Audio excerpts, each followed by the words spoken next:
Sir so ஒரு புத்தகத்தில் எழுதியிருக்கிறார், நடிகர் சோ மறைந்து போனார் இல்லையா, அவர் சொல்கிறாரு, சட்டாம்பிள்ளை வெங்கட்ராமன் அப்படிங்கிற ஒரு பழம்பெரும் நடிகராம்.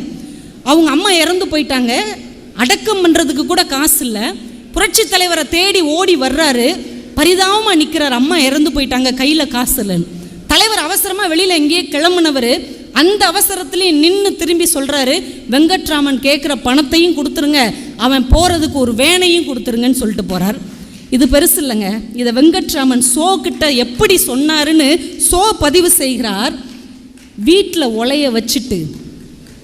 ஒலைய வச்சுட்டு சோறு பொங்குங்கிற நம்பிக்கையோடு ஒரு வீட்டுக்கு போகலாம் என்றால் அது எம்ஜிஆர் வீட்டுக்கு தான் போக முடியும் என்று சொன்னார்.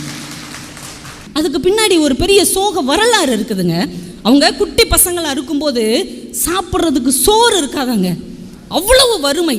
பிள்ளைகள் வெளியில் போய் பசியினால் பிச்சை எடுத்துடக்கூடாதுன்னு சத்தியபாமா அந்த பிள்ளைங்களை உள்ளே பூட்டி போட்டு போவாங்களாம், கதவு பூட்டிட்டு. இது எம்ஜிஆர் பதிவு செய்கிறார்.